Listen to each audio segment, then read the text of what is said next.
What will the stock market do in 2024? How will they perform? What about stocks? What about bonds? What is inflation going to do? And when will the Fed lower interest rates? Will they lower interest rates? What will be the best sector of 2024? Well, if you're watching this, you're in luck because here on the Retirement Power Hour, we are going to cover what all of the financial fortune tellers have to say about 2024. And yes, I'm being a little sarcastic there because we go through this ridiculous exercise every single year where you have these so-called experts who are telling investors what they think is going to happen and basically claiming to know the future, which every single year never fails. They are incredibly, incredibly wrong. But I'm going to have some help today. I'm going to bring on my partner in crime, Jay Waters, and Jay is going to join me in this quest, Jay. And I've told our listeners we're gonna share all of what these fortune tellers are saying is going to happen in 2024. So investors will know what stocks are going to do. They'll know what bonds are going to do. They'll know the best sector. So they'll know exactly how to invest their money, right? Sure. If that's what the people want to hear, and that's what gets everyone views, then that's what they will tell. Well, as I said before, I'm being sarcastic. And like you said before the show, if we have enough time, we might even tell you the winning Powerball numbers by the end of the program today. No, this is not real. This is not how it works. Although every single year, I can see why investors get duped because they see these big name financial institutions telling us, well, here's what we think the market's going to do. Here's what sector we think is going to perform. And we look at it and we almost just totally forget about what happened the year before because every year they make these predictions and we don't even look back and see if they were right last year. We don't pay any attention to what they've predicted for the past several years and whether or not they were right or wrong. But we just look at their prediction for the current year and we say, geez, it's this big name financial company. They must be right. Well, we're going to enlighten you today. If you stick around for the whole video, you'll see we're going to enlighten you that even though the names are big, they are names that you've heard. It doesn't mean that you should just blindly start following and listening to everything they say. And we're going to name some names, Jay, today. It's just part of the exercise. There's no hard feelings, but we feel a certain way about people putting out these predictions because ultimately we feel they can be harmful to investors who are actually listening and moving their real money and their real dollars around based on these predictions. Yeah, and important to that is, just because someone gets it right once doesn't mean they'll get it right again. And a lot of people hold their hat on, if you make 10 different predictions, you're bound to get one right. So, and once you get once you get it right once, then it's very easy to say, well, I got, the COVID crash correct. I got the 2008 crash correct. And, it's easy to get it right when you make 10 or 15 predictions. Or you make the same prediction 10 or 15 times. Right. Eventually it's bound to be right. So Jay, let's talk about first, before we talk about 2024, we have to look back and talk about what happened in 2023 and how that compared to the predictions that were made. Because I think that's going to inform whether or not we should listen to the 2024 predictions. So talking about 2023, by the way, we have done this exact topic every single year. So be sure and go back and listen or watch those previous episodes because we have this same episode from last year, from 2 years ago. So go on YouTube, go on Spotify. You can listen, you can watch, you could test us. You can make sure that we're telling the truth here, which we are. So last year, there were a lot of predictions about the market, but what did the market do? Stocks in 2023 went up 24.23%, excluding dividends in the S&P 500. So over 24%, the average S&P return is just over 10%. So the stock market had a better than average year by a pretty good margin. And bonds, Jay, also had a better than average year. Bonds went up 5.5%. The average bond return for an average year is 5%. So both stocks and bonds had a good year. The actual S&P 500 end of year price was $4,769.83. And when we look at the average of the predictions, though, that were made about 2023, the average S&P target for the end of the year was $4,096.13, representing only a 6.68% increase. Jay, the predictors were wrong once again, this time by approximately 17.5%. Yeah, when you break it down in percentages, I think it helps people understand that if they did listen to all these predictors on the market only going up 0.8%, that was the average. That was against 18 different firms, I think, is the average. Yeah. We updated that number, not to interrupt, and there were 23 firms that we looked at. 23 different firms. And these are Morgan Stanley, UBS, Wells Fargo, Bank of America, Yeah. Goldman Sachs. So you've These got are the names. 23 different companies that probably had wide variations of saying the market would do well or doing bad. And for the average just to be, about level, if someone listened to that, they could have possibly missed out on that 17.5%, which could make or break someone's retirement, right? If they're trying to get in and out of the market based off of what all these companies say. So Sure. when they're that far off, 17.5%, that's a big difference. That's a huge difference, Jay. And you might wonder, well, maybe it was just 2023 that they got it wrong, and maybe other years they're correct. Well, again, you'd have to go back and watch our episode from last year. But no, what we saw, it was even worse for 2022. The predictions about 2022 were that the market would be up. Again, you usually see an average prediction of the market's going to go up 6-7%.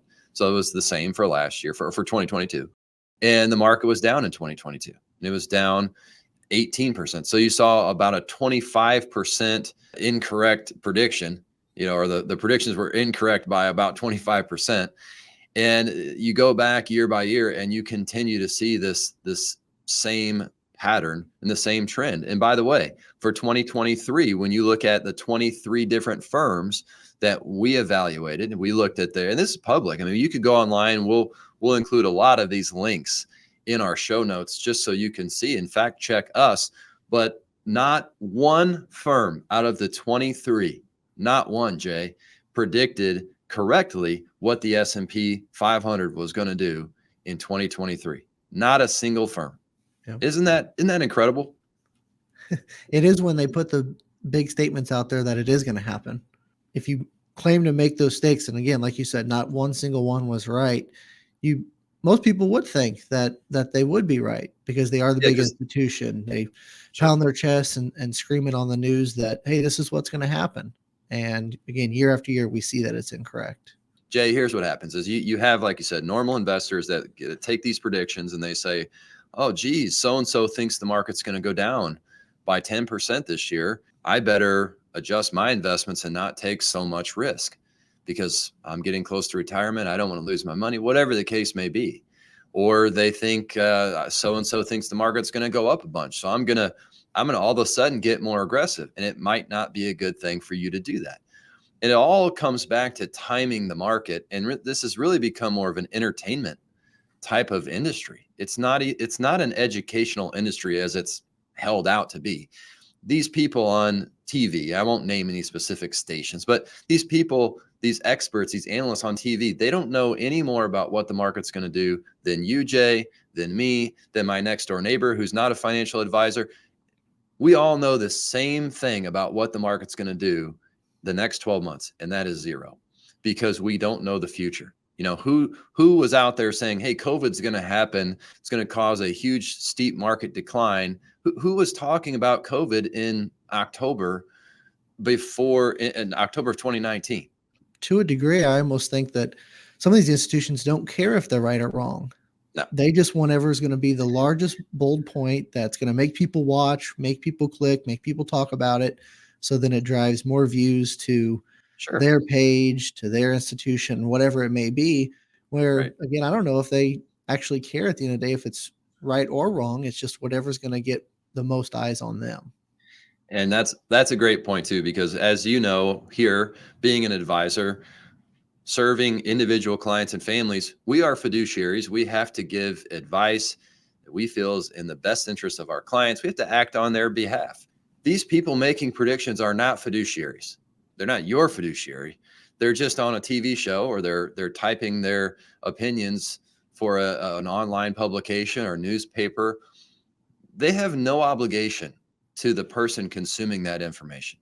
They have absolutely zero. And in fact, a lot of times you'll see that someone making a prediction, they have an incentive for you to listen. They have the opposite incentive. They want you to listen. Maybe it's a bond manager. You manage a bond fund, and you're out there saying, well, stocks are going to have their worst year ever. Well, why do you think you might be saying that? Maybe because you want people to flood their money into your bond funds.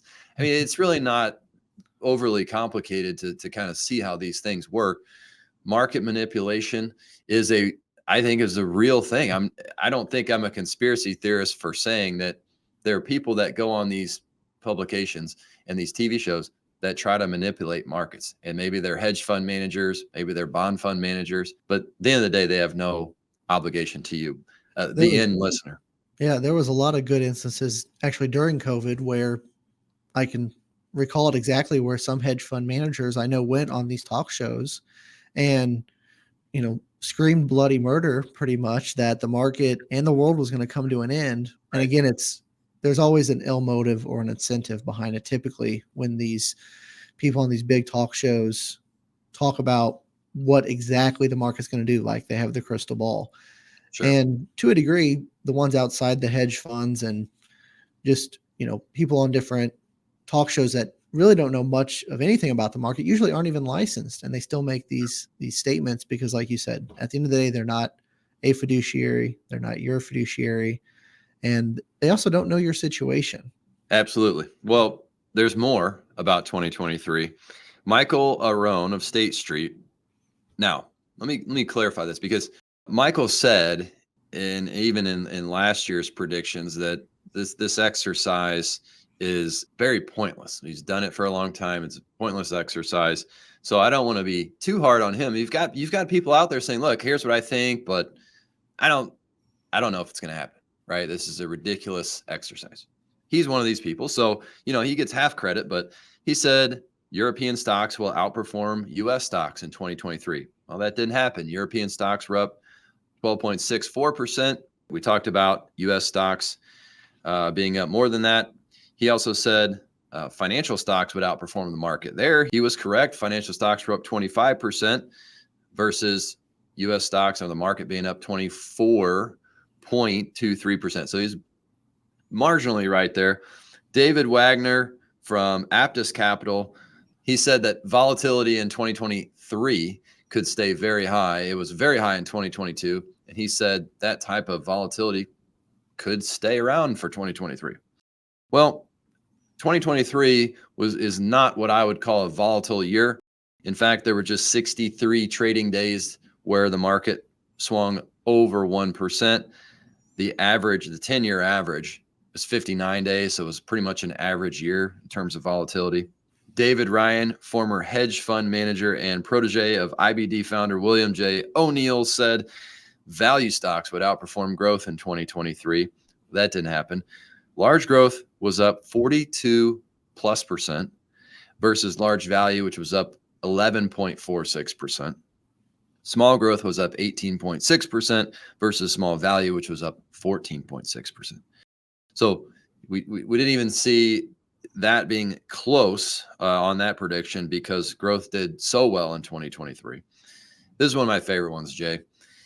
IMF, Reuters said on inflation, the worst is yet to come for 2023. And inflation in 2022 peaked about mid-year, peaked in June of 2022 at 9.1%. It was high. Yep. It had come down by the end of 2022, but again, this article comes out, says the worst is yet to come. It's not even close. Inflation ended the year in 2023 at 3.4%. It pretty much did nothing but fall, hit sort of that bottom and stayed stable at the end of 2023. So really, again, not even close. So you think about any other walk of life where someone makes a prediction and they're that wrong, no one's ever going to listen to them again.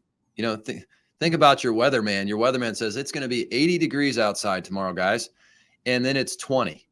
I mean, that's basically the equivalent here. I know the weatherman's wrong. Usually they're marginally wrong, but Even worse, I think of a doctor, right? Think of a doctor sure. making a recommendation that, hey, you have 1 year to live, Sure, yeah. and or 6 months, and then you live another 40 years. Right, You're going to live your life a lot differently if you know you have 6 months left right, compared to you living another 40 years.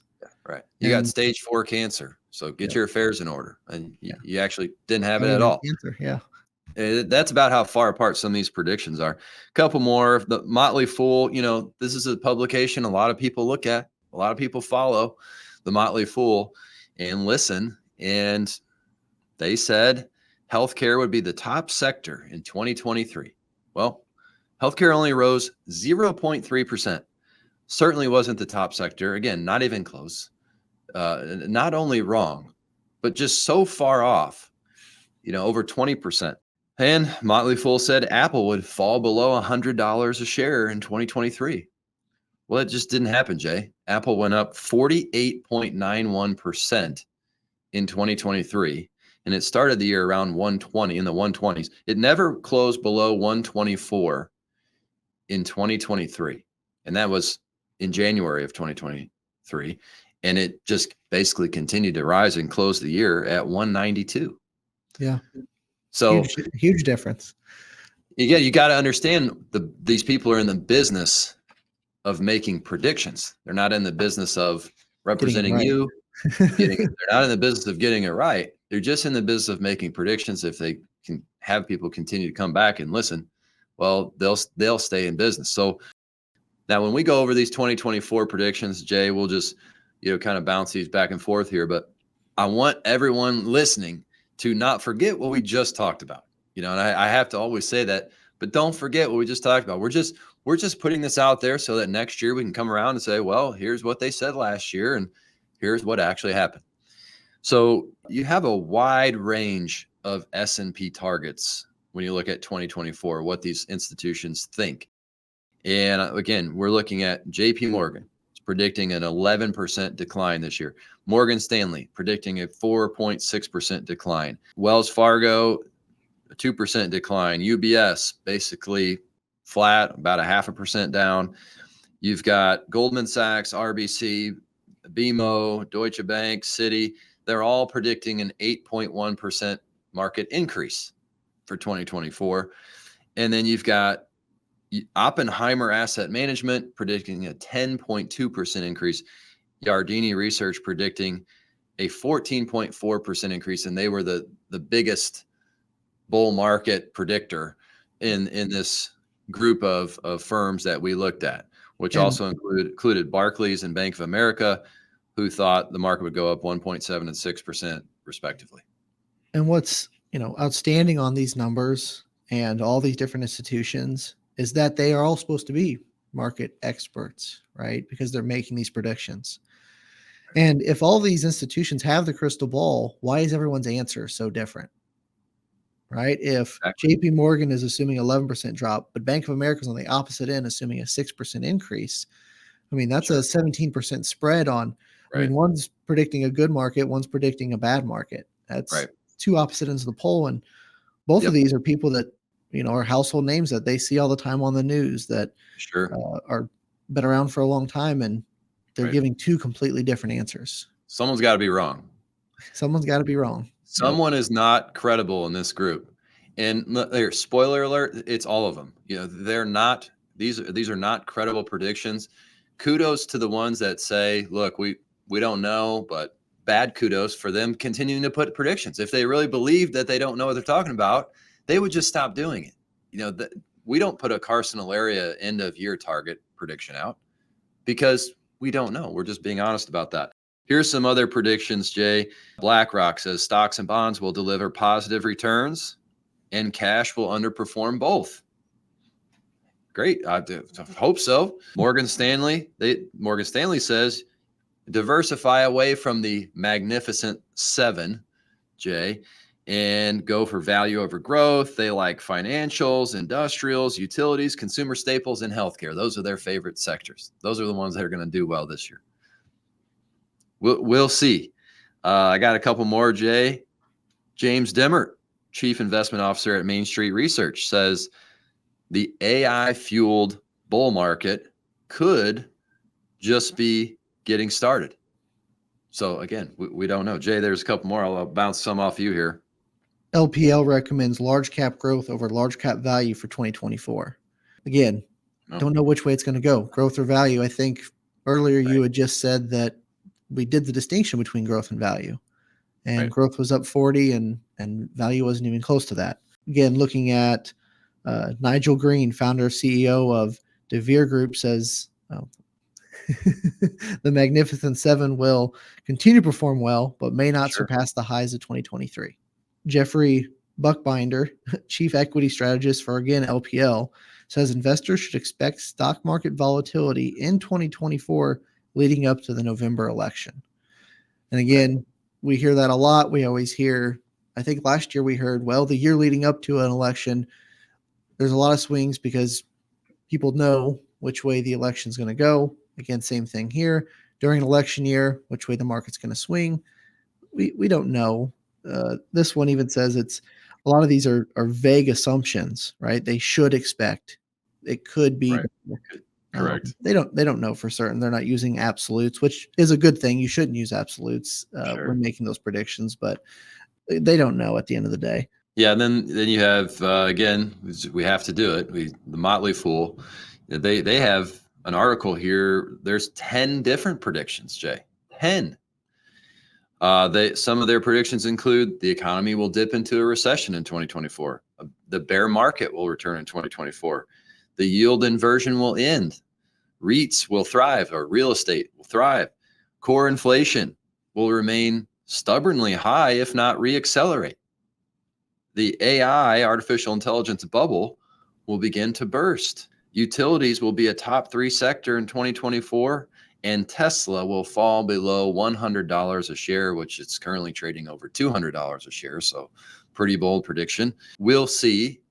And, as many predictions here were positive, you've always got that one person in the back saying, hey, this is going to be the worst year ever. It's just going to, the market's going to crash. It's going to be like the Great Depression. I can't tell you how many times I've heard that prediction, Jay. So many times. This year, it's none other than Mr. Harry Dent, who told Fox News, I think 2024 is going to be the biggest single crash year we'll see in our lifetimes. So according to this guy, the world might as well be ending, according to this guy. Looks like it's going. If that truly happened, I always tell people, right? If people really thought it was going to go to the, go down 86%, 92%, 96%, and all these different sectors, that would be, yes, terrifying. But to a degree, if that actually happened, I always tell people, I think that there'd be a lot more other stuff going on that you'd be worried about than the stock market going down. You're probably worried about where you're going to get food. Oh, yeah. Is the electric going to get turned on? Because it'd be a mass catastrophe where the stock market's not going to be the worry. It's going to be normal survival at that point if we went down 96%, which just is excessively unlikely. And those predictions are so extreme that, it's almost, dare I say, I can't say it's criminal, but I want to write a scathing letter to Harry Dent and making such a bold, outlandish, extreme prediction. It's just very irresponsible to make such a prediction. So here's what listeners should take away from the wide range of predictions. Number one, you always expect and be prepared for the stock market to fluctuate, for stocks and bonds to go up and down. Number two, have a plan for when that could possibly happen. Number three, understand when might you need to withdraw the money that you have invested. And then you need to set up your investments accordingly. And here we go. Once again, it's like being a dead horse. We're doing the same topic. It's my most and least favorite topic of the year, Jay. I enjoy doing it because I like just calling these people out. It's a little bit fun, but at the same time, I know that so many people out there are being misled, and that's why I don't like it. Yeah, I completely agree. It's saddening that, again, all these institutions want to drive fear into people. And of all these companies, some are on the optimistic side, some are on the very, very, bearish side.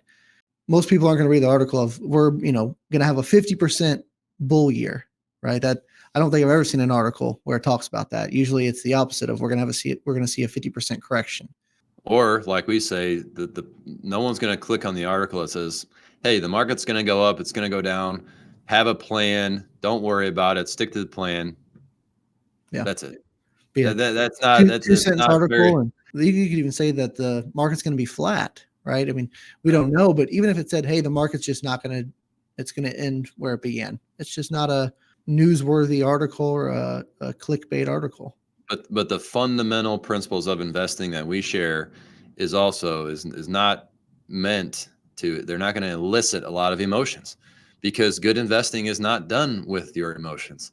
So they're not popular headlines to say just stick to your plan, remember those fundamentals, keep a long-term focus. These are not things that elicit a lot of emotions, and therefore they're not worthy to make the headlines for these publications. But with that being said, we've covered a lot. We've looked at 2023. Same thing that happened every year we've done this topic happened again. The predictors were wrong. We shared some of their predictions for 2024. We've told you what we think you should do for 2024. And so don't forget those keys, and make sure you go back and check out some of these old shows if you need some more convincing. So make sure you go and check those out. But Jay, thank you for joining me again this year to cover this topic. Appreciate your time. And we'll be back in 2025 to see who was, luckily right and who was wrong. Absolutely. Thanks to Jay. And with that, I want to thank you all for watching and listening. Don't forget to go to retirementpowerhourpodcast.com, where you can view all of our past shows. You can also submit a question. If you have a question about your situation, maybe you're looking for an advisor and you want a second opinion, you can go submit your question, or you can click a button that says work with me. The first step is going to be you scheduling a call with me. We can talk about your situation to see if we're a good fit to help, then to see if you would like us to help you.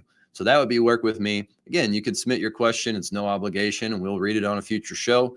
It might be about Social Security, might be about retirement, investing. So go to retirementpowerhourpodcast.com. By the way, if you found that this episode was helpful, we would really appreciate for you to leave us a review. You can leave us a review on YouTube, on Apple, on Spotify. There's a lot of good places that you can leave us a review, Google as well. So do us a favor and leave us a review. We would appreciate that. With that, I want to thank you again for watching. We'll catch you next time on the Retirement Power Hour, where we help listeners invest wiser and retire better. Take care.